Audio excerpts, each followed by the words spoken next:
Hi, here's Melanie from Awaken and Anchor, and I'm so happy to continue the series of inspirationals. So, we will talk about lucid dreaming and much more. Together, here with Annabell Simons, and I'm very excited because it's not only that the lucid dreaming passion is uniting us, but also the research in order to help people. So Annabell is a yoga teacher for over 20 years, also Yoga Nidra. She helps people with cancer and works with companies, but also will soon be having one-on-one sessions. And obviously, we will give you her contacts also during our interview, so you will be able to contact her for all her beautiful services. So, welcome, Annabelle, and yeah, Thank wonderful you. that you're Looking here. forward to it. Great. Well, then let me dive into just the first question. So, my first question is directly linked to our common passion, because we also study together in the Lucid Dreaming Facilitator training with Charlie Morley. What first inspired you to get into the practice of lucid dreaming, and what is it that keeps you going? Well, my most common answer is nightmares. So I also had a lot of nightmares when I was younger. But I remember dreaming from like a very young age, like 6 years old. But my more honest answer is that I just love the dream world. And for me, it was like an escape into another dimension. So I often felt like a bit of homesick. I didn't really feel like I fitted in. And sometimes I would be so enthusiastic just to go to sleep and have dream adventures. So that's my more honest answer. Right. Yeah. And still feels like that. Mhm. Yeah. I When love when the did dream world. yeah when did you first come in contact then with the lucid dreaming? Was it already at an early age or? Well, I didn't know it was lucid dreaming, but yeah. A lot of the things you do with lucid dreaming I just did naturally. So it was, for me, it wasn't something I needed to practice. So for me, like now in the training, it helps me to teach people how to do it, but for me it was like a natural thing. Yeah. Mhm. And I think for a lot of kids it's that way, but you just forget about it, or you are too Absolutely. busy and it just goes away. Yeah. But for me, I already had like dream diaries when I was younger. Oh, And super. Wow. yeah, yeah. Hmm. Especially around when I was about 20 years old. Hmm.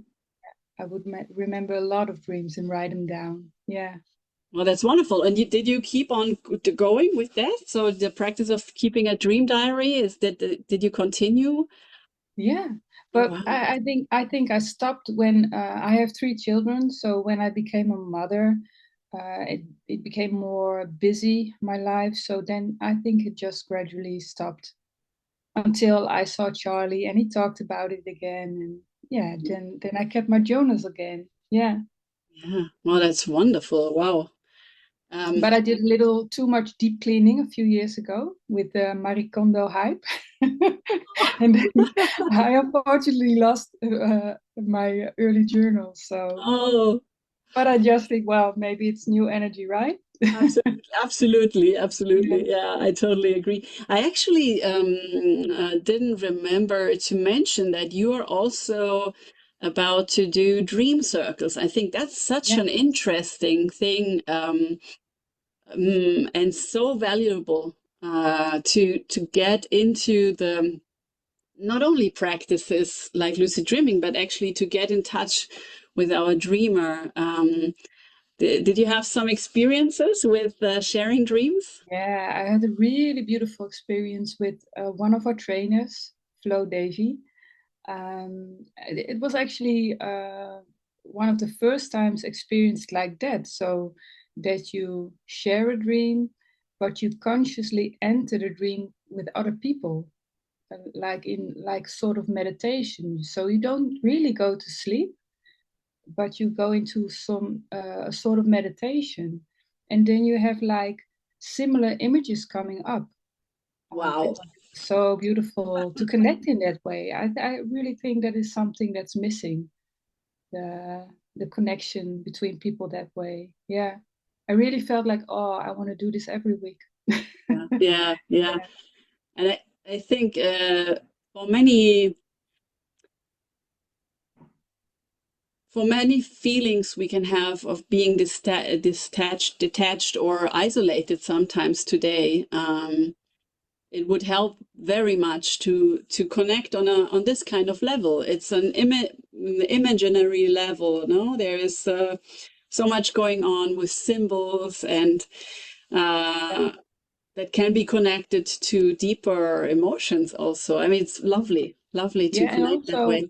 Mm. it also because it was with people that don't have a lot of lucid dreams, so they're not like very experienced.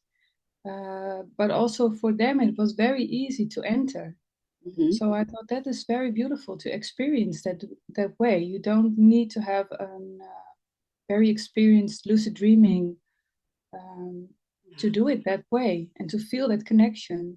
Because Exactly. nowadays, I hear a lot of younger people that are depressed, and I also think it has to do with being disconnected and um, living like projecting outside, being concentrated on the outside, not looking inside. Yeah, And also you make me think of also the detachment from our body.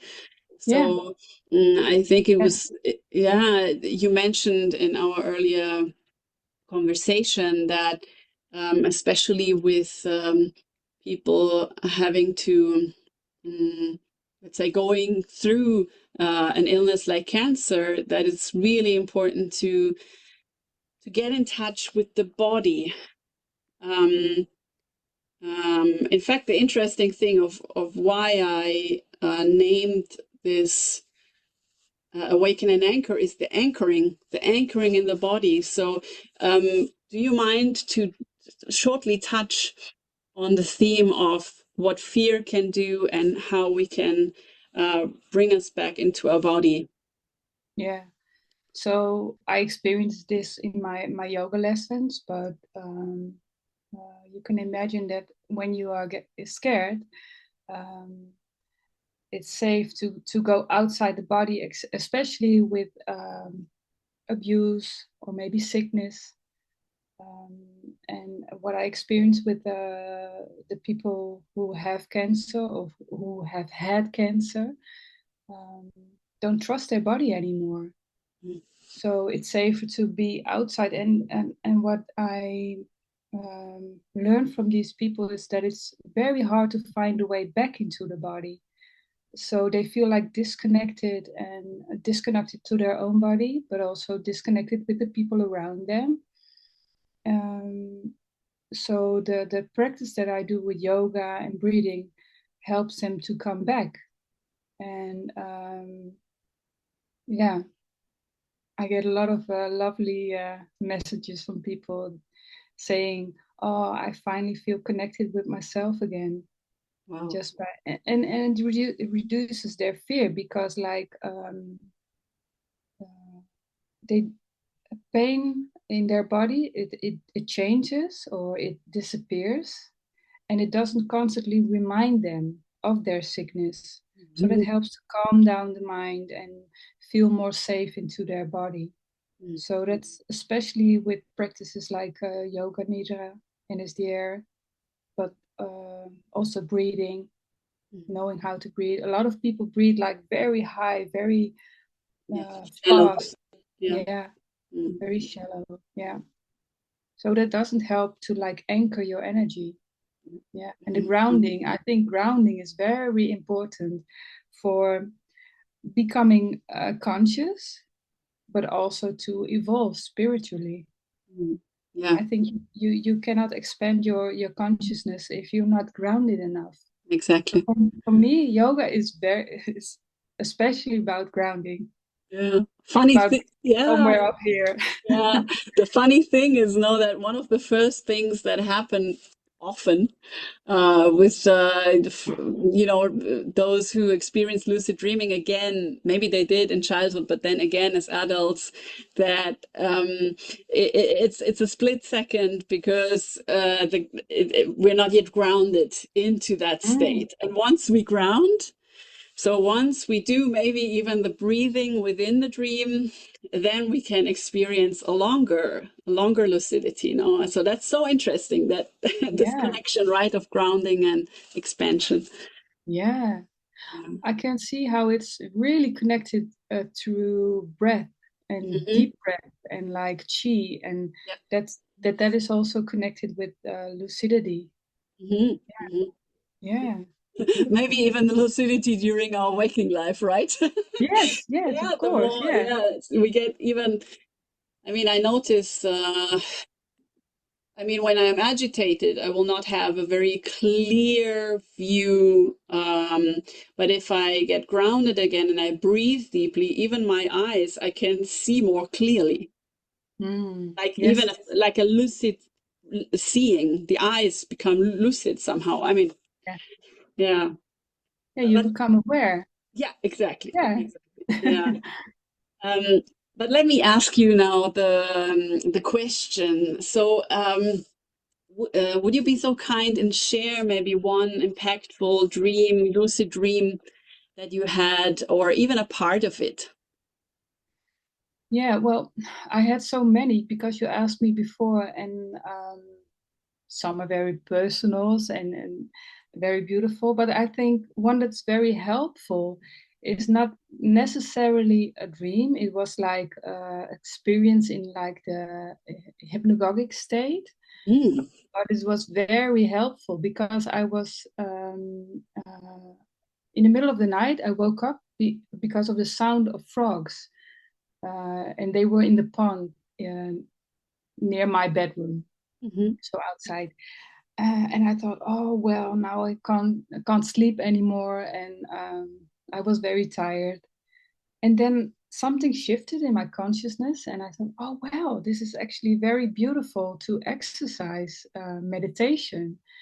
So I started to meditate on all the people that weren't able to sleep, people with little children, people who are sick, and wishing them a good night's rest. For me, it was only this night that the frogs woke me up. And I thought there are so many people that are not able to sleep so many nights because of fear or sickness or little children. And then something magical happened, like the sound of the frogs, it shifted like in a sort of symphony. Wow. And I really began to enjoy the symphony of the sound of the frogs. Mm. And then I became one with that symphony. So it was a very magical experience, and then I couldn't get enough of that feeling. And then yeah, I thought I want to go. I want this to go on forever, and then it stopped. So it was silent. So Yes. yeah, that Wow. was so very beautiful that you can, yeah, use the moment when you are awake. You feel I'm not able to sleep. Yeah. You can shift it Yeah. uh, Amazing. with a very simple exercise. Mm. And for me, I also see the connection with yoga nidra, Hmm. uh, because it's usually the people who have the most trouble sleeping that fall asleep during yoga nidra. Yes. Yes. Exactly. It's the purpose is to stay conscious and awake, and it's not a bad thing if you fall asleep, but the people who have a hard time falling asleep are the first one that fall asleep with it. So yeah. Yes, wonderful. And I think it's so wonderful to, if you have difficulties to sleep, it's so wonderful if you can have the experience again of letting it happen. Um, Sometimes that it will take a while, but then it will help that you can remember your body works, your body can do it. Sometimes it's like the confidence in your body. Yeah. That And it I can, also see like the overlap with yoga also, like that which you resist, that persistence is, it becomes more, it has more pressure, it mm, becomes more difficult. So when you just go with it mm, sometimes, like just and focus on something else, mm, that's sometimes the only shift you need. absolutely. So I thought that was a beautiful experience. Yeah. Yes, totally. And I think that's also what sometimes can inspire others. So may I ask you, can you just briefly describe the feeling, though, when you become lucid, not necessarily explaining what you experience, but just for those listeners who have never had or feel they never had the experience, can you just describe how it is when one becomes lucid in a dream? And do you mean like the transition or the? Yeah, like yes, like what is the difference, let's say, between normal dream or just dreaming and then the lucidity? Is there is a shift, right? There is Yeah, something that is different. Can you just shortly I touch can on try, that? but I think I'm not the greatest example because the way I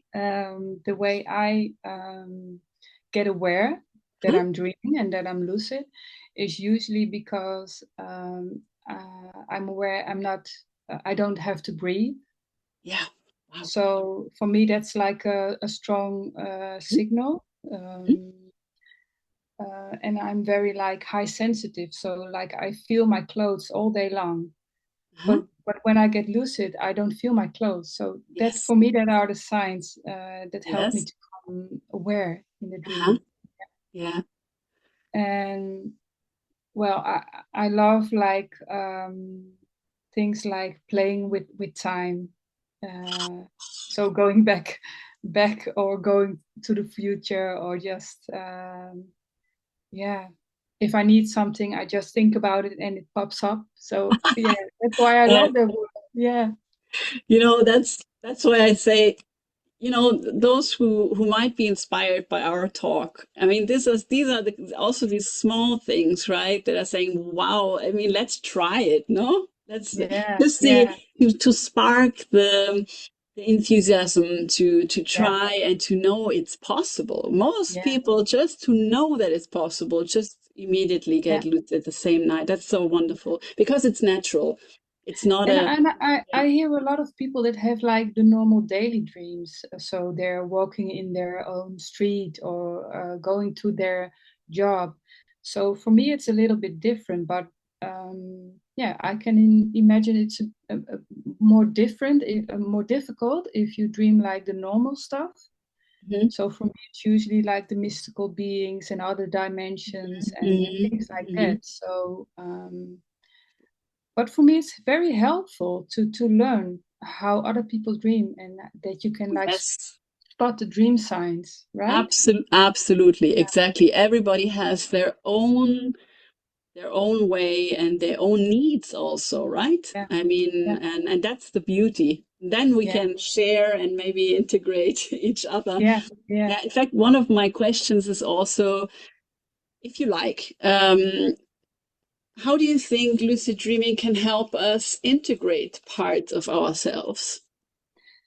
yeah. So we talked about the nightmares before, right? And even when I was younger, I when I had a lot of nightmares, I used to have like a lot of dreams where I was running from monsters. Uh, I don't. I think a lot of people can relate with that one. Yeah. So one time I was really tired of running, and I just stopped and turned around, and I asked the monster, "Why are you running? What do you want?" And then he looked at me, quite surprised, and then he said, "Well, you want me to run after you." Wow. And the beautiful thing happened, like the monster, he just shrunk Mm. into a gnome. Oh, wow. Yeah, it was so sweet. Yeah. So and another so I think it's that's the way you can like integrate parts of yourself, like communicating or embracing, like Charlie does. Yes.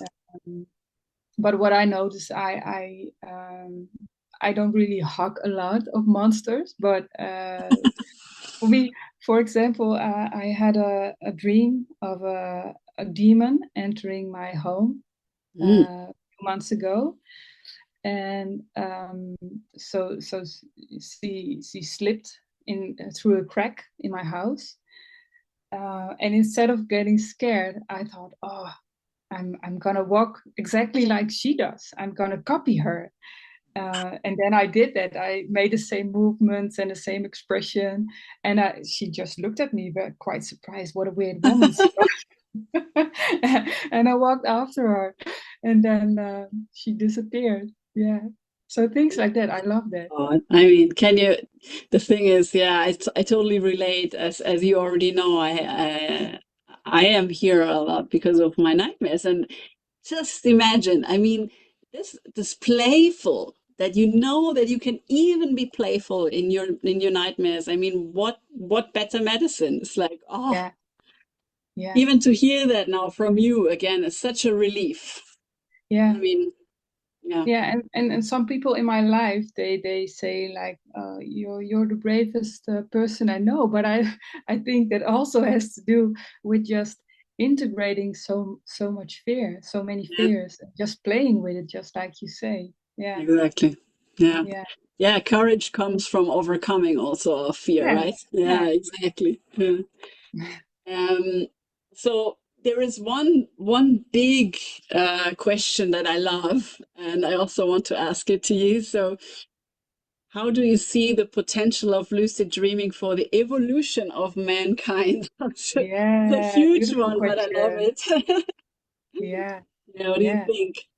Well, I think we just spoke about it a little bit because Yeah. I think consciousness and evolving spiritually um, is really related to integrating your fears, the grounding.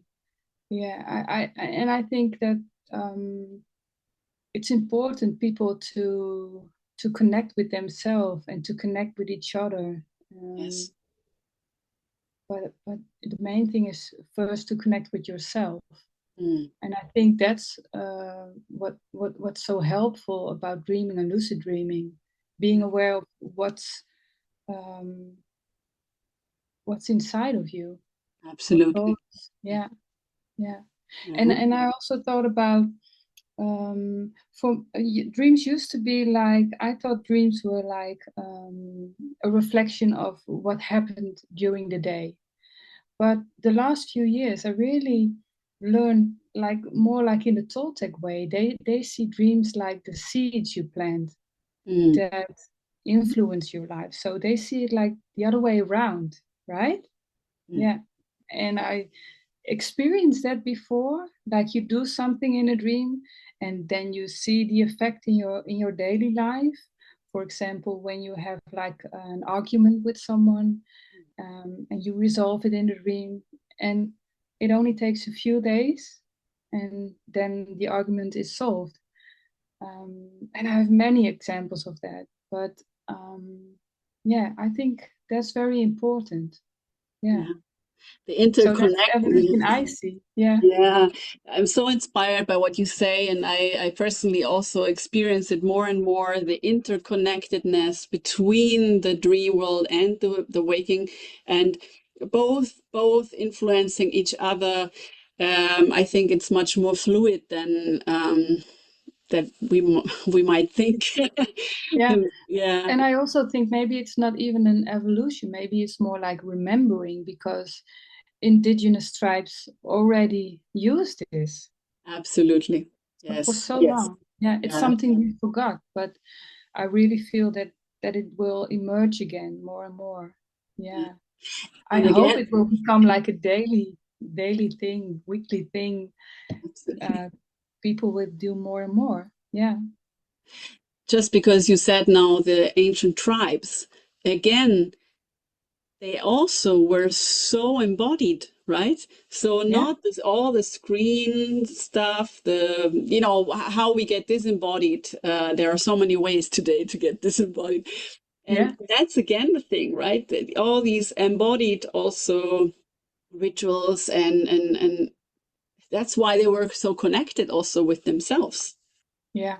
They were Yeah. deep, yeah. There was like a more immediate access, I think, and that's why it's so important what you said about the embodiment and to help people to, you know, to um, go close to themselves also, yeah, and to their body, Yeah. yeah. Yeah. Yeah. Hmm. And I think people are not aware, but that also makes you sick when you're not connected to your body or to the earth. Or and I don't mean that like in Dutch we call it zweverig, Yeah, yeah. like in a floaty way. Not woo woo, not woo woo. But Yeah. I mean, it's important to feel connected to your body, to It feel is. your boundaries. Yeah, Mm. Oh, yeah, yeah. That resonates with me a lot. Yes. yeah. Wow. Hmm.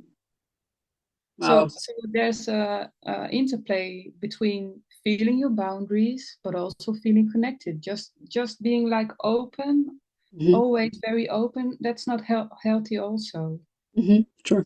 there has to be a balance. Yeah. Yeah. So for me, like as a high sensitive person, I really um, needed to learn to really ground and really feel my boundaries Hmm. and know when I have to use them and when I can let go. Yeah. So, yeah, Yeah. Wow. I think that's also very important. Yeah. Totally. Totally. I'm very inspired by our conversation, and I hope Oh, our viewers will be as well. How can people connect to you? Would you like to share your location and maybe your contact? yeah. So you can find me on my website, dreamtribe.nl. So it's in Dutch, but of course you can translate it. And at the moment, I mainly work with companies Mhm. and with people that have cancer. Um, but I will do more one-on-ones and Zoom.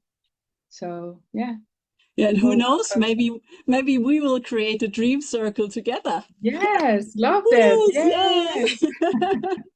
I'm in. Yeah. So We can thank, practice every week. exactly, exactly. So thank you for your time. It was lovely talking to you and looking forward to our next talk, maybe. Yes, thank you, Melanie. Yeah. Loved your questions. Thank you. Have a lovely day. Bye. Thank you. Bye.